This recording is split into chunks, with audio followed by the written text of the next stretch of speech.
मेरे सभी सम्मानित मदरसा आधुनिकीकरण शिक्षक साथियों को मेरा नमस्कार। मैं पंकज मिश्रा, मदरसा आधुनिक शिक्षक। दोस्तों, जैसा कि आप जानते हैं कि मदरसा आधुनिकीकरण शिक्षकों की समस्या इस समय काफ़ी गंभीर विषय बना हुआ है। सरकार की तरफ से उन शिक्षकों को अभी तक कोई राहत नहीं दिया गया है, जिससे शिक्षक काफ़ी परेशान हालात में हैं और रोज़ रोज़ नए नए अपडेट आ रहे हैं। इससे और ज़्यादा वो परेशान हो रहे हैं।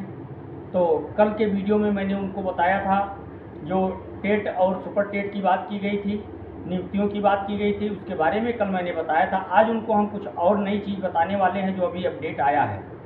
इसलिए आप लोगों से हम निवेदन करेंगे कि आप लोग इस वीडियो को पूरा ज़रूर देखें, लास्ट तक देखें, क्योंकि आधा अधूरा वीडियो आप लोग देखते हैं, आप लोगों को पूरी जानकारी नहीं मिल पाती, आधी अधूरी जानकारी आपको मिलती है और आधी अधूरी जानकारी लेकर के आप भ्रम में हो जाते हैं, फ़ोन करते हैं, उल्टा सीधा कमेंट करते हैं। तो ये अच्छा नहीं लगता है मेरे दोस्त।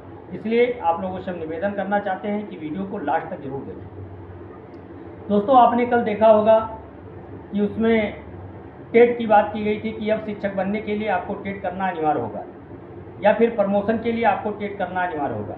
उसमें ये बताया गया था कि जिसकी सेवा 5 साल तक की बची है उनको टेट में छूट दी गई है, लेकिन जिनकी 5 साल से और ज़्यादा की सेवा बची है वो अगर 2 साल में टेट क्वालिफाई नहीं कर पाते तो उनको ज़बरदस्ती रिटायर्ड कर दिया जाएगा। हालांकि रिटायर्ड होने के बाद जो नियमानुसार उनको फ़ायदा है वो सारी चीज़ें उनको मिलेंगी।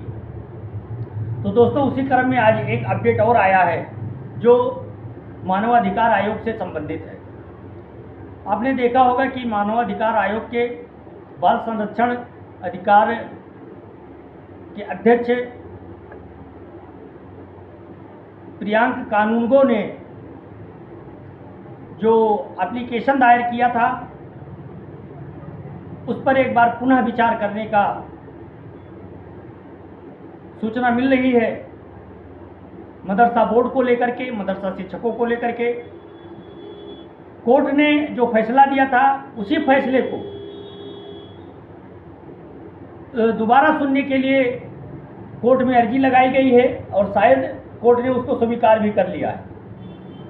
मेरे दोस्त, अब समस्या ये है, उसमें यह बताया गया है कि जो मदरसा शिक्षक हैं वो मदरसों में शिक्षा देने के लिए योग्य नहीं है, अयोग्य है।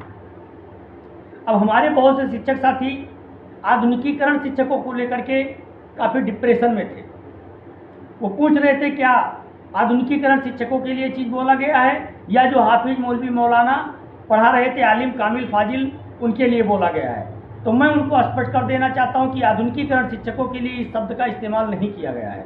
न कल के वीडियो में मैं बताया था कि जो कल आदेश आया था, ना उसमें आधुनिकीकरण शिक्षकों के लिए कोई दिक्कत की बात है और न आज वाले में कोई दिक्कत है। दिक्कत केवल उनको है जिनके पास आधुनिकीकरण शिक्षक आधुनिकी विषय की डिग्रियां नहीं है, इसलिए उनको अयोग्य घोषित किया गया है। लेकिन अभी इस पर विचार किया जाएगा, इस पर बहस होगा, इस पर अभी फाइनल डिसीजन नहीं आया है। हालांकि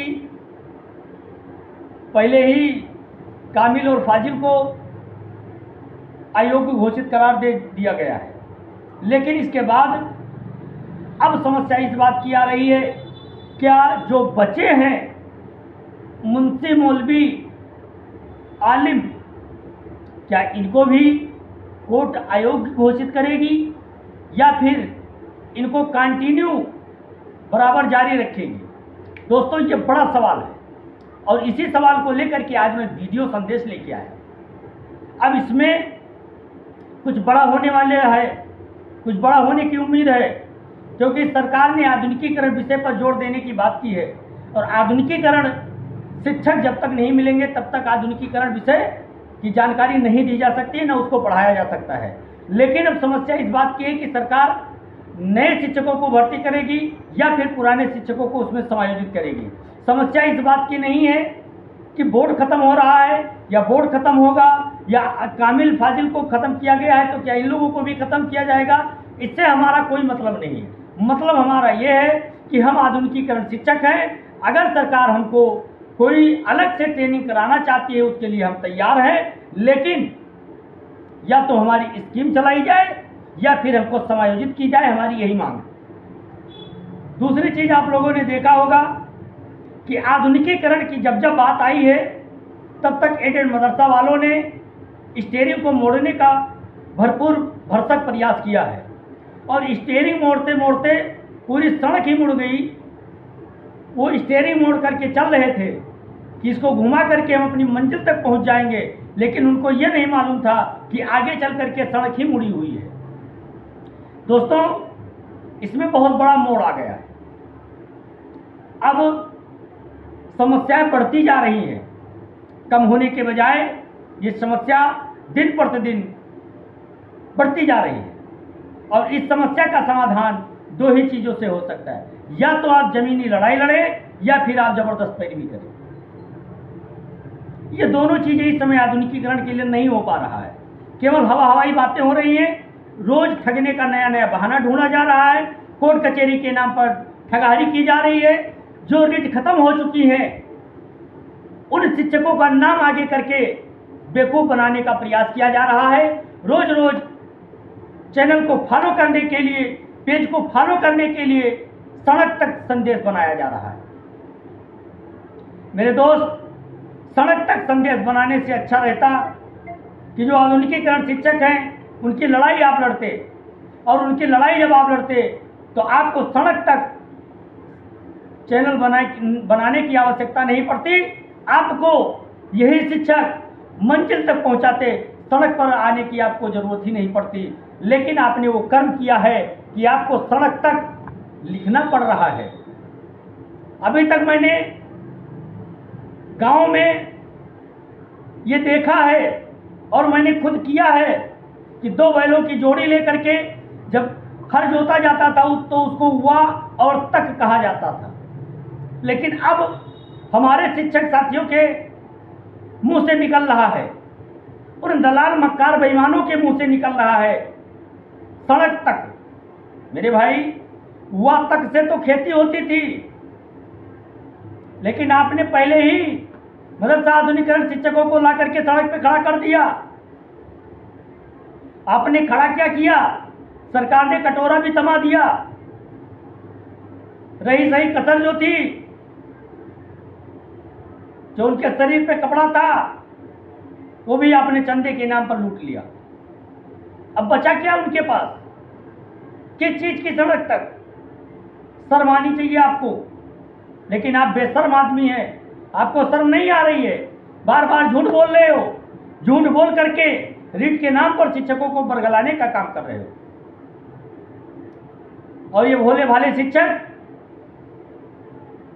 आपको अभी समझ नहीं पा रहे हैं, चिकनी चुपड़ी बातों में आ करके और अपना भविष्य खराब कर रहे हैं।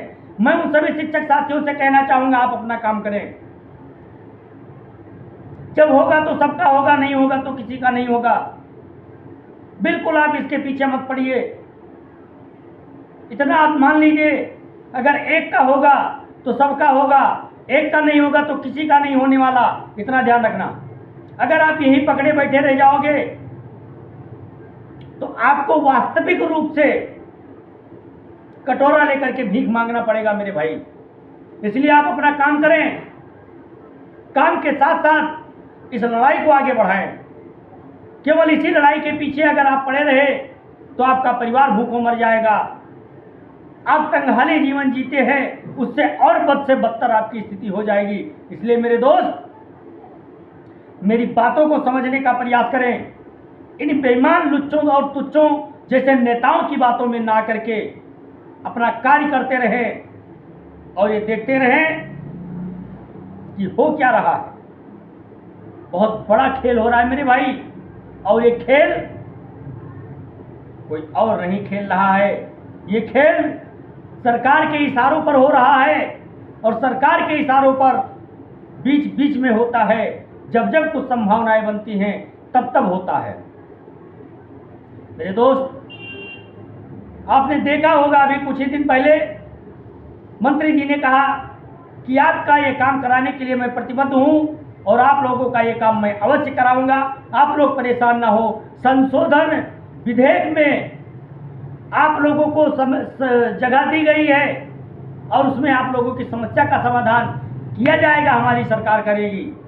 लेकिन जैसे मंत्री जी के मुंह से निकलता है, दूसरे दिन दूसरा सुझाव एडेड वालों के तरफ से पहुंच जाता है मंत्रालय में, अधिकारियों के पास। और इसी को लेकर के आपने देखा होगा तत्कालीन रजिस्ट्रार श्री आरपी सिंह जी को हटाया भी गया है और उनके जगह पर दूसरे की नियुक्ति हुई है।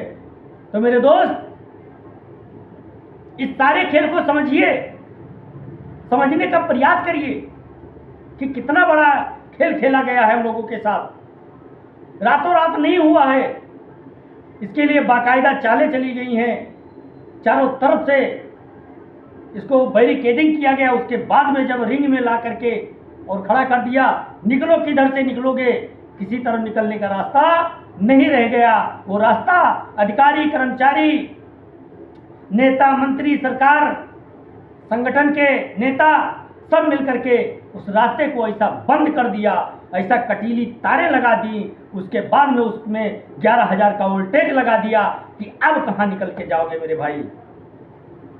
उन तारों के बीच में ही आधुनिकीकरण शिक्षक घूम रहा है, उससे निकल ही नहीं पा रहा है। और कुछ लोगों के मानसिक गुलाम हो चुके हैं और उनकी गुलामी वो शिक्षकों पर थोपने का प्रयास कर रहे हैं। लेकिन मेरे दोस्त, सजग रहें, सतर्क रहें, अपना ध्यान रखें, अपने परिवार का भरण पोषण करें। ऐसा कोई कदम ना उठाएं जिससे आपको, आपके समाज को, आपके परिवार को कोई नुकसान उठाना पड़े। ऐसे बहुरूपियों से आप सतर्क रहें। आज के लिए बस इतना ही। नमस्कार। जय हिंद, जय भारत, भारत माता की जय।